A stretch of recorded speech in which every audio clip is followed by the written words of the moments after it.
Right, guys, I'm the world around you, and this is Pause for Thought on Threshold FM. Now, I liked how last week's show felt a bit different, so this week I'm going to do something similar topic wise. Last week was all about luck and what's lucky, and that's a little bit folklorish, so we're going to kind of stick with folklore in a way. I think it's because I wrote the Graspy Flitcher. After writing the Graspy Flitcher, I sort of took more of an interest in folklore. So, and if you don't know what the Graspy Flitcher is, that was my Christmas story. It's not very Christmassy, but I thought it was a nice little Christmas tale. And this might actually be the first time that I'm actually telling you that one wasn't true at all. I made it all up. Which I probably should have said the week after I put that episode out, or even at the end of that episode. I just never thought to. Anyway, this week though, we're going to be looking into urban legends. So for anyone who may have suffered a recent head injury, an urban legend is something that people say to freak each other out. It's like a giant game of Chinese whispers, but that one that we've all signed up for. Now there's a good chance that we probably have actually signed up for a weird game of Chinese whispers though, innit? Because when you think about like terms and conditions and that, I never read them. I don't know how many fucking ones I've signed up for with EA or Apple and that, fucking, or other, social media or whatever, other tech companies, but you don't know what you're signing up for, because I've never read them. It could be anything. And maybe what we're signing up for is to have our reality changed by the rumours set out by app developers. Anyway, get in the Threshold.fm Discord for, telling me what your favourite urban legends is. I know that some of you will probably still be in there already. I imagine I'm going to go out on a limb. This is already pre-recorded, so I can't obviously be guessing who it actually is. I'm gonna guess Jimmy's there. I'm going to guess Stin's there. Gordo might be there. Chode might be knocking about. I don't know who else will definitely be there, though. But could you, not the Discord people, but everybody else that's sending me messages to Instagram asking me, where's your Discord? How do I join your Discord? Please could you stop messaging me that? The way to get to the Discord, and the Discord I'm talking about, is the Threshold.fm Discord for the live chat. So the live show chat channel. And you can get to that through the Threshold.fm website. Anyway, all that out the way, let's have a song. This is 1970-something from the Biggie Duets album.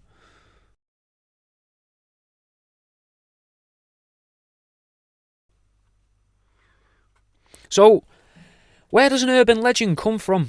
Is there a department for world rumours where they all just, sit about and alter stories from past generations to make them relevant to the modern day? Because a lot of these stories I've been reading, they seem to be a lot like Jesus' parables, just a way of teaching important lessons without having the trauma attached to the lesson that is achieved, gained, garnered. Basically, so you can learn that bad stuff can happen without having that bad stuff happen to you. You get the lesson without direct experience to it, I guess. Like, for example, the story that's known of the roommate's death, where some girl nips back to her room at uni to grip a coat, but she doesn't put the light on when she runs in because she doesn't want to wake her roommate up, she said. So then when she comes back the next day, there's fucking police all around and ambulances, everything, all knocking about outside the dorm. And someone has written, "Aren't you glad you left the light off?" in the victim's blood all across the walls. Now, this implies that the killer was in the room at the same time, but it also teaches valuable lessons. Lessons like, if you're a serial killer, you don't need to frenzy kill a passerby, or, don't pay attention to other people's business if you're not a serial killer. That way you're not going to get caught up in their drama. In this instance, the drama being horrifically murdered in your own bedroom. Well, not even in your own bedroom, in a bedroom you're renting from a massive, is a university, a corporation, a massive business anyway, so you'd expect better security basically. There's probably a lesson in there about that too. But I mean, if the girl had put the light on and paid attention to her mate, she'd probably be dead too. So it's best to just stay in your own lane, innit? Just ignore everything that's going on around you, because you never know if there's a serial killer lurking underneath your mate's bed. But because she focused on herself, she wasn't affected by the serial killer that was waiting under her mate's bed. An urban legend from America that everyone knows about, though, and that one is one that people have heard some form of variant of it, but everybody knows this. I kind of take this one as fact. In America, in the sewers, it's fucking alligators, mate. Now, they believe that the alligators got there because people flushed the hatchlings down the toilet, or because they get swept into there in the gutters in heavy rain. Now, this could be a way to stop kids from climbing into the sewers, because if people start going into the sewers, they'll become aware of things like the passages to the hollow earth, the doorways to Agartha, the little tunnels, the old cities beneath current cities, like how they have New York under New York in Futurama, or how in most of Japan you've got a city underneath a city. Maybe they don't want us to know about them yet. Maybe in England and that, we're not allowed to find out about our underground towns. But I'm not too sure, because we don't get told we've got alligators in the sewers. We just get told there's loads of crackheads outside and that, and you probably don't want to go outside because you don't want to get messed up by some. Well, I found out down here apparently they call smackheads pinheads, or pinners. But there's a little bit of local trivia for you. I fucking distracted myself, mind. Fucking. With the sewer stuff, like the alligators and that, like telling people there's alligators in the sewers, that would stop people from wanting to live in them as well. Because realistically, if we all realise that we could live in the sewers and we'll be fine, we're just surrounded by a bit of piss, and even then the piss is floating by, the piss is passing by, the shits are just floating by, so realistically, you're fine. And if people do work out that you can just live in the sewers, we won't need houses, because then who's buying a house if you can live in the sewers for free? And if you're in the sewers, you'll probably be dry, and you're at least protected from the wind anyway. Maybe this is what sewers are, though, in general. Maybe there's a whole world underneath us, and the big they are trying to keep us away by telling us at school that messing around with human waste is going to make you ill. Maybe there's no such thing as diseases. Maybe the Romans never existed. Maybe they made up the Romans as a way to teach people that sewers have been there for over 1,000 years. So don't go messing in them, because you'll get covered in 2,000 years worth of old poo and toilet roll. Now, we already know that that's not true, though, innit? Because in England, we get taught that we didn't have sewers until relatively recently. Otherwise, it was just people chucking buckets of shite out the bedroom window onto the fucking road beneath them. So, why are they telling us that the Romans invented sewage systems? I know you're going to be in the Discord going, actually, Jack, it was aqueducts. What the fuck are you on about? But we are told at schools, I was told at school, as far as I remember, the Romans invented the sewage systems. Now, if they're telling us that it can only be to keep us out of there, Stephen King alludes to this with his book and film series, It, where a shape-shifting demonic entity dwells inside the earth. King used a clown as a way to entice people down there in the film, but realistically, to the real world, seeing a clown in a sewer wouldn't be enticing at all. Most people would assume one of two things. They need help. Them down there, just as a clown in the sewers. Oh, bless. Or, they're a paedophile. But both reactions for that situation, they're both going to result in a phone call to the emergency services. And you're saying the same thing on the call. Police, please. And, yeah, it's some bloke dressed as a clown. Anyway, what about a few years ago, though, when all those people that were dressing up as clowns, knocking about on roads and that, chasing cars? Now, I'm not sure if I've touched on this before, because it is something I think about a lot, like where the fuck did those clowns go? But all of them, that event surrounding the mysterious clowns, they all seem pretty shady, innit, really, because what if it was a way to just keep people inside, like a way to scare them? Or maybe just a way to test out spreading an urban legend using social media? There is a bit of me that wonders if that whole clown thing was a way for something like, I don't know, like a TV show like American Horror Story or something. Was it weird promotional actions by them? Did they just hire a load of maybe cheap actors, or maybe they were the actors from American Horror Story just running around chasing cars and that? But I really doubt it, and I've never looked into that, so I don't know if that's true, innit? I have just made that bit up there. What if all these clowns, though, what if they were shapeshifters?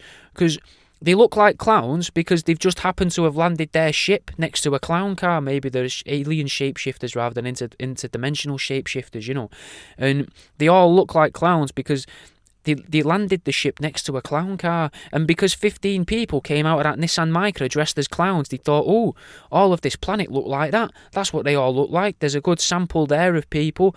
They all look like they've got, deathly white faces with big red lips, oversized noses, bright red ginger hair, and that's what all these people were.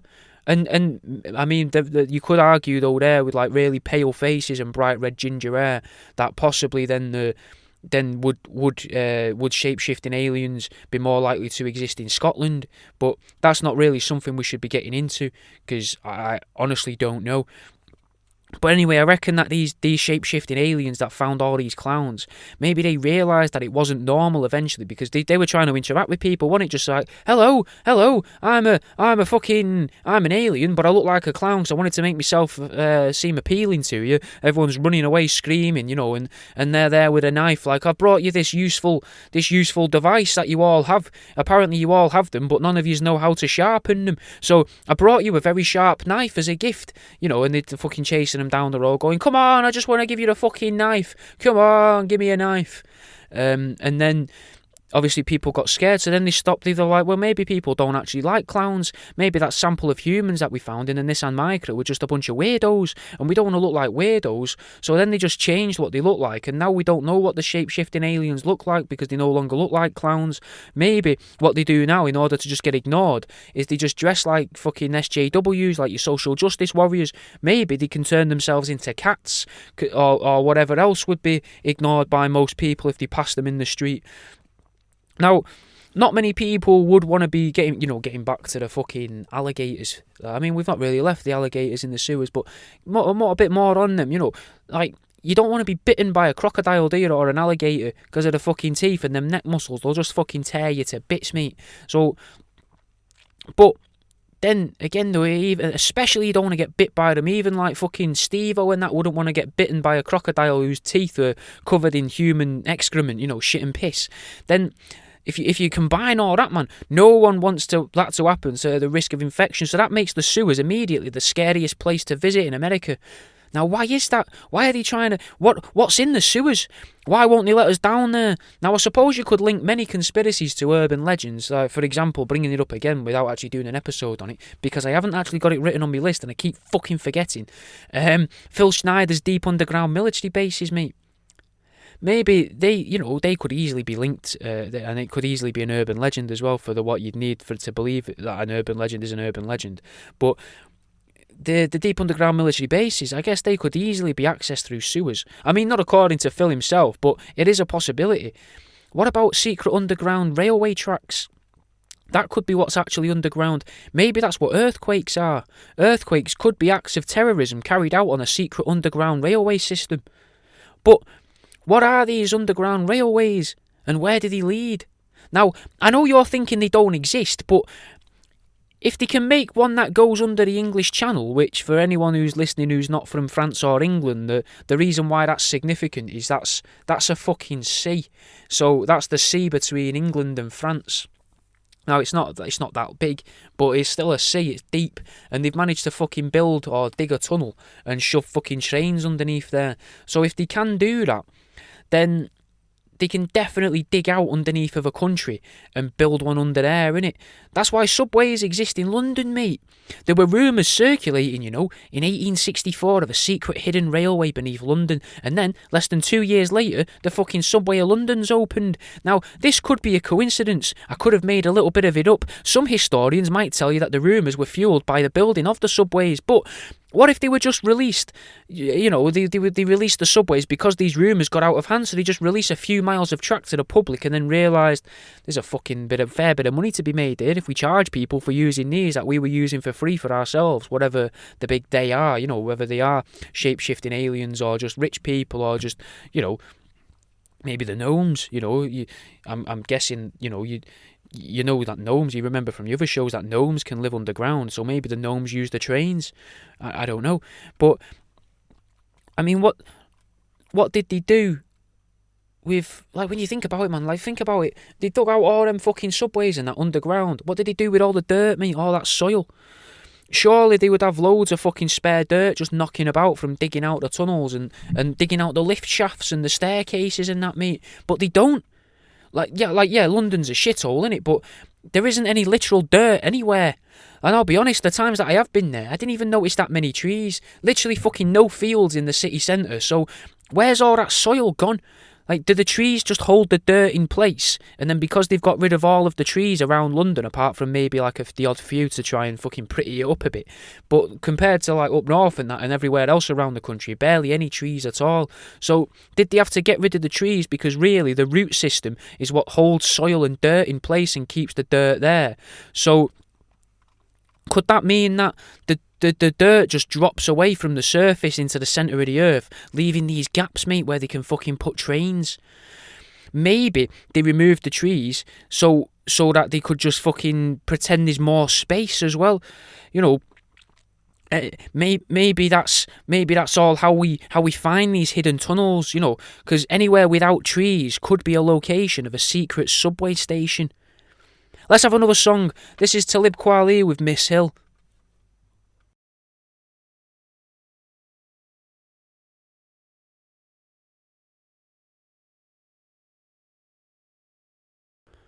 You're right, mate. Thanks for listening. If you're enjoying this, maybe you'll like my book, How to Date an Antique Table, or Lover's Guide. You can get it on Amazon for about a tenner. I don't make a lot from it, but I just hope that you'd enjoy it, innit? Anyway, follow us on all my socials, at World Around You, Instagram, Twitter, Facebook, TikTok, YouTube, pretty much anything, mate, anything. I've even got a Patreon if you fancy chucking us a couple of quid. I'll let you get back into your show.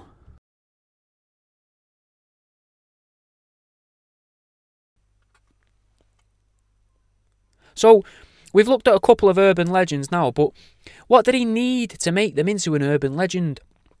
Some people say that they need to be believable, but that roommate story weren't really that believable, was it? Kind of scary, definitely creepy, and kind of funny, but the idea that a murderous mentalist would get caught mid-murder, then they'd waste time after they've already nearly been caught in the room. They're going to waste time collecting blood from the body of the victim to vandalise a personalised message to the fucking other roommate. It just seems a bit silly, innit? And so does crocodiles in American sewers. And to be fair, most of urban legends that I've been reading, most of them are that, they are silly, innit? Or they're just over the top weird, but still specific enough for it to be true. One good example is Sven Roygrok, which I'm probably saying wrong, and he's probably not a household name, not as his name actually is, but when I tell you who Sven Roygrok is, you are going to be like, oh yeah, I recognise him, I know exactly what you're talking about, World Around You. Fucking yes, I thought that was true.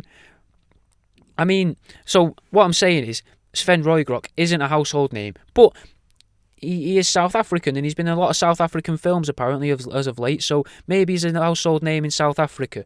Or, maybe, you might know his name because you were an active nonce in the mid-noughties. But because, obviously, Sven was the kid in the Frosties advert. You know the one we mean?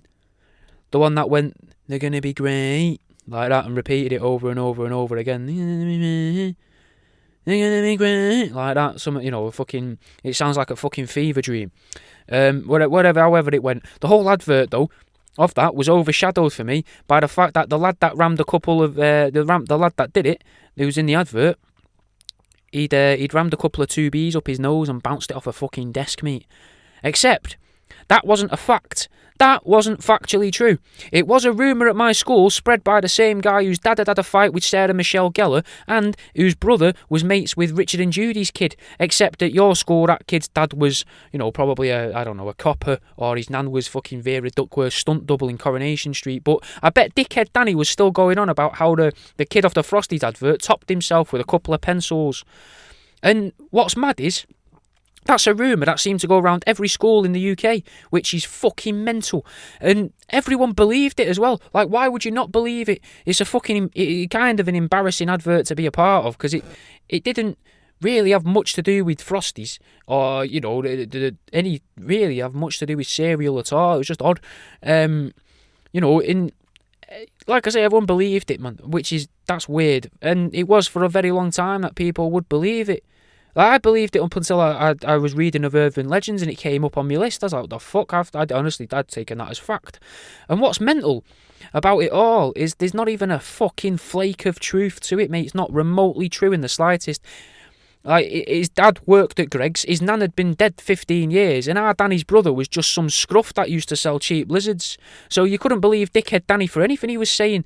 Not about his dad fighting Sarah Michelle Gellar. His dad wasn't a copper. Fucking, but so how can you even believe what Danny's saying about Sven, about young Sven? Because Sven himself is still knocking about in sunny South Africa, making films, living off what I assume is the dream he aspired to be as a 15-year-old serial singer. Now, the rumour itself, I think this was a rumour spread around by whatever it is that slowly seems to have infiltrated our media. Because if you think about it, I'd say 2006 is around the time that television started to take a turn, at least in the UK. It was like the end of seeing happy kids on TV, or at least seeing kids on TV being like kids. Even if you bang a soap opera on now, like, you've got characters that are 13 years old, but the character is played by a 19-year-old actor, and the character itself act as if they're in their mid-30s, so that they know that they can keep that character the same through soap operas for the next 30 years without any character arc or development of the arc of the character, or whatever the fuck you would call it. And the personality of the kid isn't like a kid that develops. They keep the same, don't they? Like, they give him an extreme thing happen to them in a soap opera, and then the traumatised, so that changes them, Like, some of them, they seem like they've been working down a coal mine for the past 15 years, but as I say, they're supposed to be 13 in the programme, so it's fucking, like, I've always wondered why this happens, and why the change in television happened as well. Because before secondary school, so for me personally, before 2005, I think TV made the world seem like it was a fun place, like somewhere you wanted to be a part of. And then it started to change, where it was like, oh, actually, you don't want to actually be a part of the world. What you want to do is hide away. Don't go outside. Outside's scary. People want to hurt you. Look at all this horrible stuff. Look at these bailiffs. Even if you stay in your house, bailiffs will be at your door. And then the police will be at your door if you stay at your house. Everything was to try and scare you, really, from a certain point. And I can't fucking pinpoint what year that seemed to happen. But saying that, I didn't really watch much TV up until about, I'd say, like 2016 or something. 2015 was when I started to watch TV more, like actually sit and watch it rather than just watch specific programs that I had an interest in. But anyway, I think TV, it changed, didn't it? Like the next year, so like 2006ish time, when that fucking advert came about, it seemed like it was, or it seemed like the world was fun, used to be fun, or could be made, or it could be fun, like it all that concept, man. It's hard to put into words. I don't know how to put it into words, because how do you describe I don't know how to describe this. I'm really struggling. Basically, TV used to portray the world as fun, and then it seemed to stop. And it seemed to make it seem like it was fun to ruin the world around you, kind of thing, if that makes sense. Anyway, then, like, it fucking, like, take the Frosties advert, like, man, because that was an example of someone trying to make a cheery advert for the telly and that, and even that got jaded by it all. Around that time, they stopped putting toys in cereal boxes as well, so there was a sort of an attack on kids, and they didn't want kids to be kids. It was a weird time around then, I guess. Like, internet was becoming more mainstream as well. I think it was towards the end of the dial-up internet and all, like a transitional period, I guess. So kids losing interest in toys, and the slim PS2 taking a top spot for most Christmas lists that year. If I've got my years right, I think it was the slim PlayStation 2 around that time, because I think the PS2 had already been out for a good number of years before that. Anyway, like, you could view this time period, as the first steps towards people shifting to a digital existence. After all, it was around 2005 that the UK government announced that tellies would be switching from analogue to digital. Something that I don't understand, though, is why did they do that? Obviously they'd give us more channels, but it's all the same shite on them. Literally the same programmes all the time, innit? Like, on different channels, same programmes. It's sometimes even the same episode, and an hour plus and all that. I'm not knocking it, man. I've got nothing against TV and TV people and all that, and people that enjoy it, but I watch TV myself. But I do think it's strange that they took away, like, fucking local interest channels. Like, I'm guessing this wasn't around the country. Channel M. I grew up in Manchester. We had our own TV channel called called Channel M. I even met the people that did it when Phil Taylor and Adrian Lewis came to do a little exhibition darts match in Wythenshawe.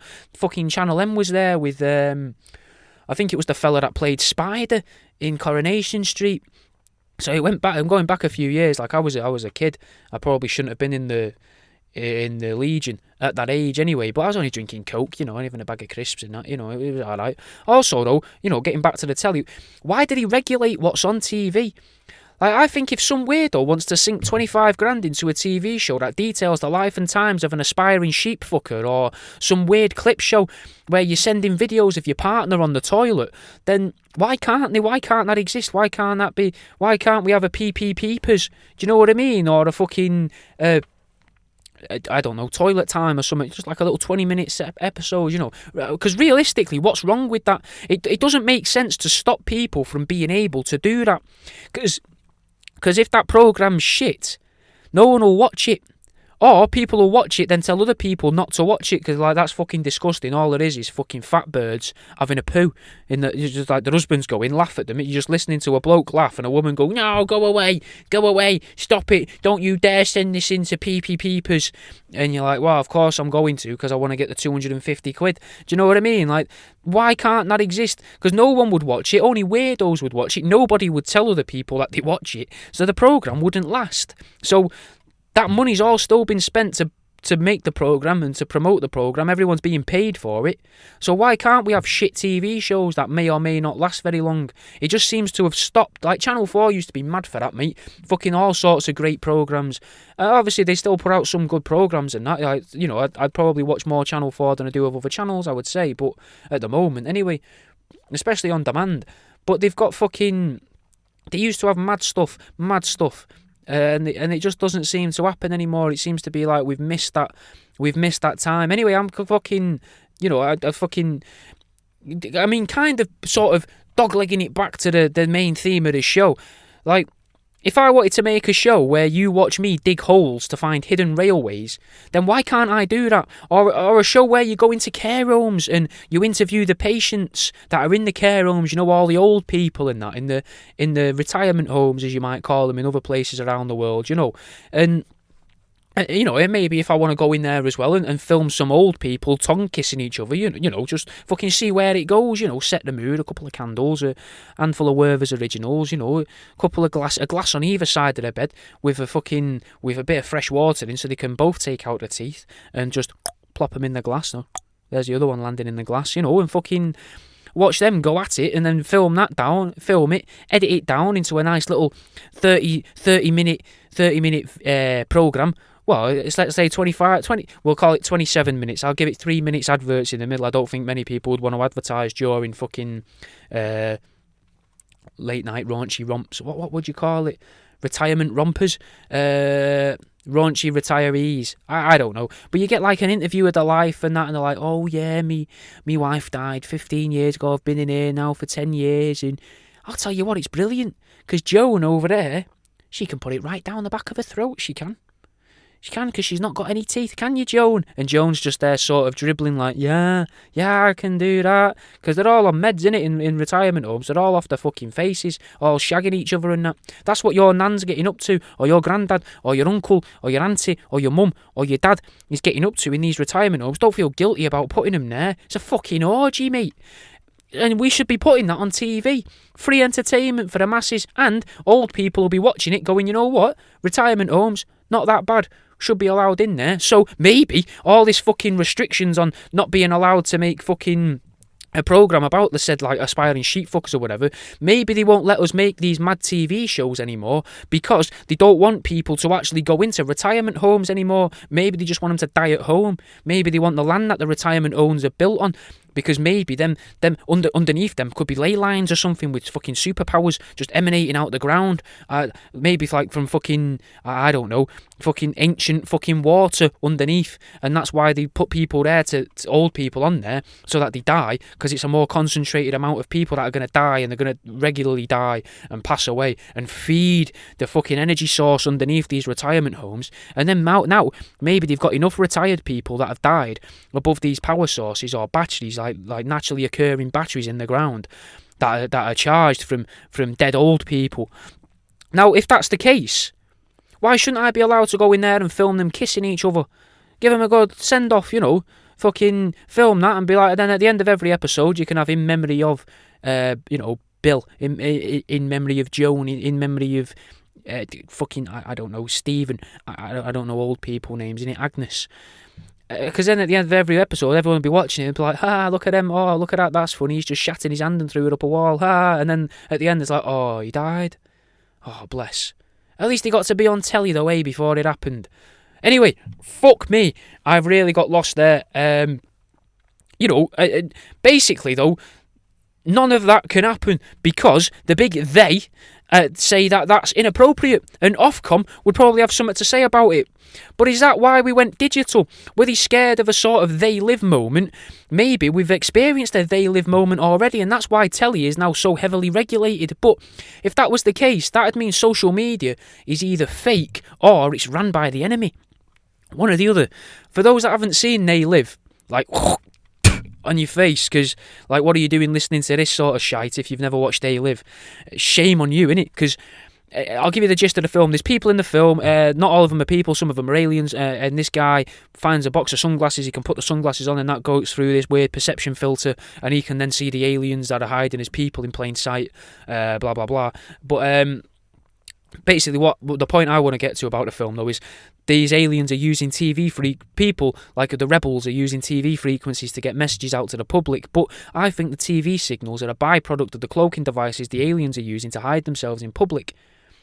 Anyway, that's the point I'm making. Watch it anyway, it's a fucking good film. Anyway, my point about TV changing is it's almost as if someone wanted to remove teenagers and children from the world, give them the responsibility of adulthood to a certain degree, but complain when they work and then complain when they don't work. So hit them with conflicting complaints to fracture their view of the world, but more importantly, make them into a young target market, a new type of customer. And that's what digital markets have done, because think about how kids now buy skins for a first-person shooter and that, even a third-person shooter, like they're not buying that for themselves. It's just for other people to see, just like how you'd bring your Kellogg's toy to school to show off what you got or to trade your doubles. None of this has been about urban legends, though, and I do apologise. I don't know what you can grab from what I've been saying. So let's have another song. This is The Turn of the Century by the Sandpaper. Another weird, hard to believe urban legend is the clown statue. At least, I now understand where creepypasta comes from. They're just drunken ghost stories, but instead of them being told around a campfire after a few cans, they're spread online after a few Prosecco's.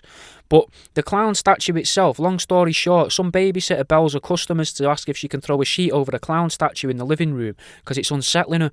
To which, the customers fucking obviously reply with, take the kids next door because we don't own a clown statue, obviously.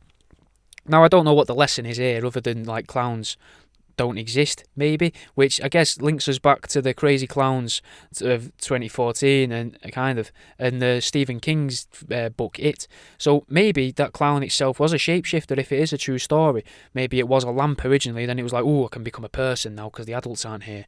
I'll be a clown. I'll be what normal people look like, because it was one of the confused ones. Maybe that's where the Majestic 12 came from. Maybe the clown that was in that room was the one that was sort of mentally broken one that they now keep in the loft, the interdimensional loft. Anyway, I thought I'd take a look at more specific stories to see what sort of weird, almost human-like interactions there are out there in the literal fucking reams of urban legends. One of them is called The Smiling Man, a story about a bloke walking around noting a person with a face that looked a little off proportion. The head was leaning back, chin pointing up to the sky, and the face itself is smiling. Big smile though, not like a cheeky smirk, a big fucking shit eater.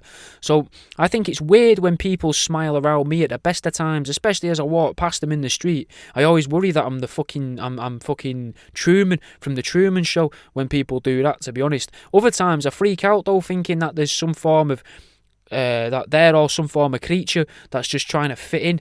But I mean, maybe I've just lived down south too long, and people don't really smile at each other down here, at strangers and that. So maybe it's just I know that that's unusual now when people do that down here. Anyway, this smiling man was able to move around rapid, almost instantly, almost as if it wasn't real.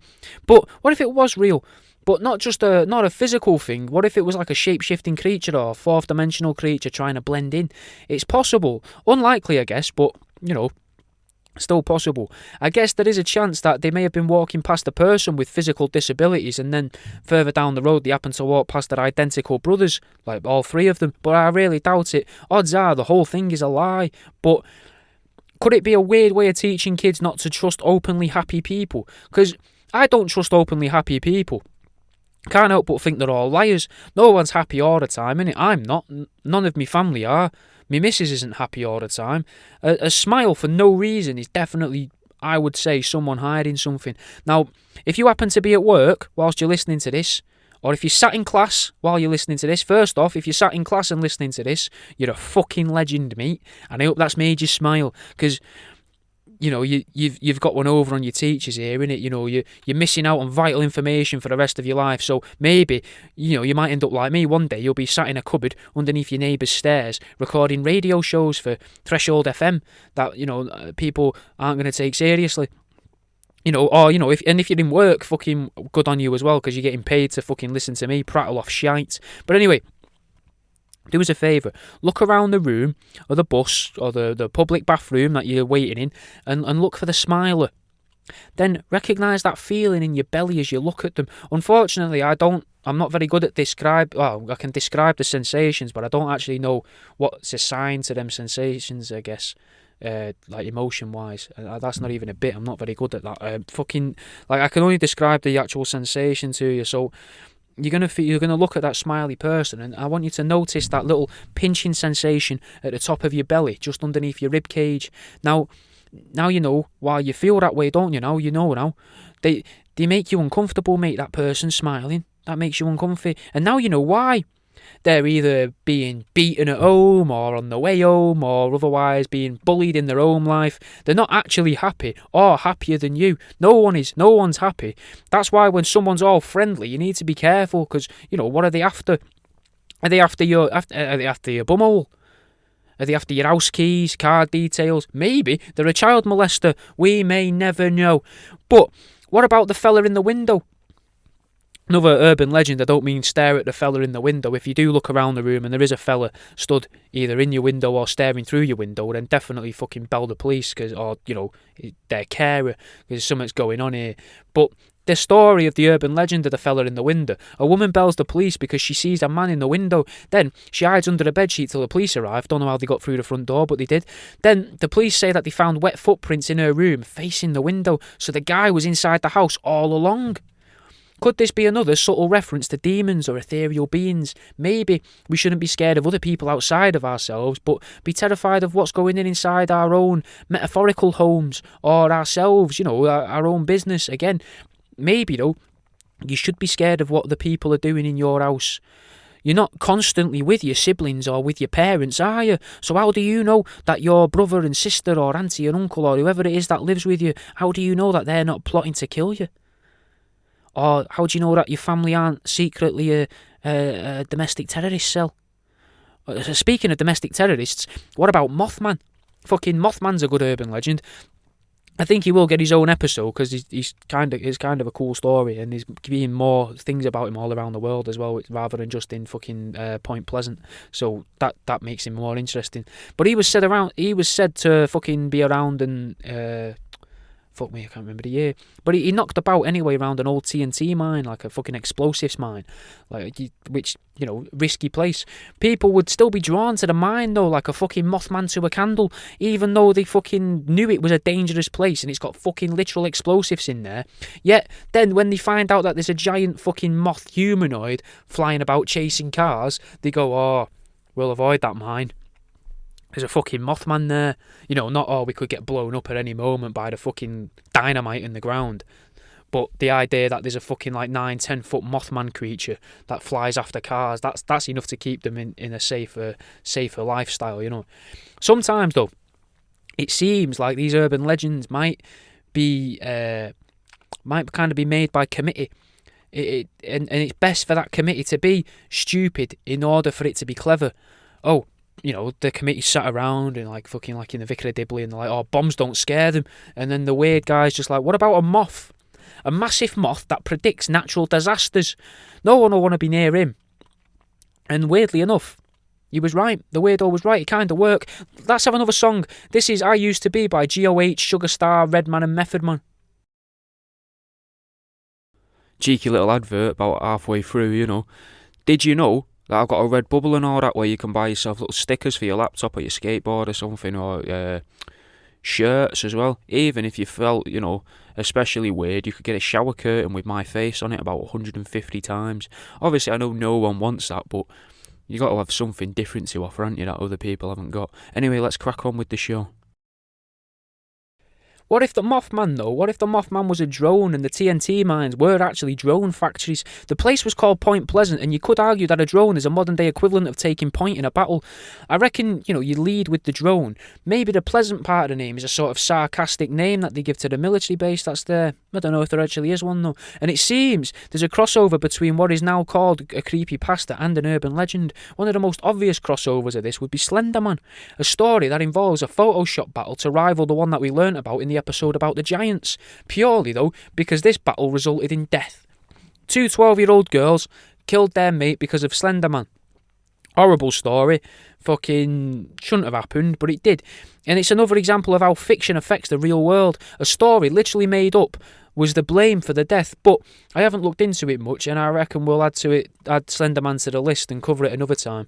I don't know what the hidden message of Slenderman would be either, because I don't know a lot about him, I only know bits. Maybe it's a deep-rooted message that says you shouldn't allow children to use the internet because, you know, they don't have the perception to decipher fact from fiction. There's a good chance, though, that Slenderman is actually a tulpa, and if you don't know what a tulpa is, then you can never actually be affected by one. But now I'm going to ruin that for you, because knowing a tulpa exists mean that you can make one exist, and you can even make that tulpa stronger. Freddy Krueger, he's a good example of what everyone will know.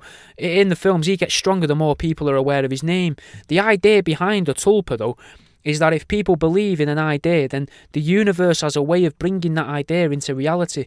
Just like how for years no one believed Tupac was dead, and then his ghost rose from his grave and performed at Coachella. But because people didn't want the knowledge of tulpas getting into everyone's world, the big they called it a hologram. Like we're living in fucking Star Wars or something. And speaking of ghosts, I read about a quarter of a scientific study into urban legends, and from there I was mostly just Googling what words meant, and I wasn't really learning anything from it because I kept having to break it off to find out what the different fucking words meant. Anyway, they said that most people that believe in urban legends already have a predisposition to believing in conspiracy theories, ghosts and the paranormal. And that's pretty interesting, I thought. But that also made me wonder, though, do gossipers get included in that? So when Brenda from the corner shop is chatting shit about Carl across the road, could she just be as easily telling you about the boy who kept getting internet pop-ups until he was killed by an unknown entity in his bedroom that painted his walls with his blood? The original story, supposedly, of the Red Room. Or maybe she'll be whittering on about the fucking Wold Newton Triangle. I would love to go to a shop, though, and I've been told fucking mad conspiracies by this so-called Brenda. Especially the stories from fucking Wold Newton Triangle. I mean, that might get an episode on its own. It's a fucking mental place in East Yorkshire that's home to fucking werewolves, ghosts, vampires, fairies, and even a fucking mysterious monolith and a dragon meat. Some people think that all these stories stem from the placement of ley lines in the area, whilst throughout history, they've always blamed the local stream, which is known as the Gypsy Race Stream. Locals have always believed that if the stream itself swells, it's a sign of an incoming disaster in the area, which makes perfect sense because I would imagine the stream runs downhill because it's a stream. So a swollen stream would probably be an indicator of heavy rainfall further uphill. So maybe the regular disasters would be a flood of some description. Anyway, the dragon's a pretty sick story though. From what I could read about that, it's supposed to still be there in the sea at the minute. A place that's called Filey Brig. The big rocks that are on the coastline of Filey Brig are supposed to be the calcified bones of the dragon, which itself was tricked into eating this really sticky food by the locals, and then whilst it was washing its teeth in the water, they drowned the fucking thing. But that was ages ago, so it's not really relevant to an urban legend, it's more of a myth. But there's still ghost stories emanating from the area. One of them that I read, that ghost supposedly only exists because a group of sisters refused to decapitate their dead sister, which was her dying wish. She wanted to be decapitated and have her head stored at the grounds of the building. And obviously, because they didn't do that, the dead sister haunts that building until they did dig up her skull and returned it to the building. And then, surprisingly, all the hauntings and the weird sounds all stopped and never returned. Werewolves and all, like I say, in the 1700s, there was a building erected to protect people from the local wolves on Saxton Hill. But there was also stories about werewolves in the area. Many people believed the wolves were too smart for their own good in that place, so that these wolves must have been humans that had been inflicted with lycanthropy. The most recent werewolf sighting, though, is from the past 100 years, mate. Comes from the 1960s, where a bus driver claims to have seen a werewolf just fucking knocking about, mate. Now, it's hard to believe all these things because there's so much going on, and it seems unusual, but what if the monolith I mentioned? What if it's because of that? Maybe that's the cause of all of these monsters. There are countless stories from olden days to now claiming that the monolith came about because it's a missile from the devil himself, launched at the world, and that would explain all the mad stuff going on there. But, I mean, what if the missile was... or the missile, is it missile or missile? Missile was actually from an alien spacecraft. It could easily be a missile, but what if it's one of Xenu's soul prisons? And because they miss lava, they can creep out slowly, or they can't properly escape the prison, and they inhibit them whatever's nearest to them. Maybe that were wolves or dogs at the time, or maybe it's a fucking form of calcified, unexploded interplanetary missile from a fight between aliens. But honestly speaking, I can't really find out much about that. Could the monoliths of 2020 have been a group of people trying to recreate these conditions, or maybe they were trying to have an excuse to use holograms in the area to make people scared of ghosts, werewolves and other monsters, almost as if they're trying to recreate conditions from a few hundred years ago, trying to instill fear, because realistically, fear will be the best way for religion to make a comeback. Anyway, that's about all I've got time for this week. I'll see you in a bit. Don't know if I'm going to be able to fit the whole song in, but we're going to finish with this. This is Push by Pharaoh Munch. I'll see you in a bit.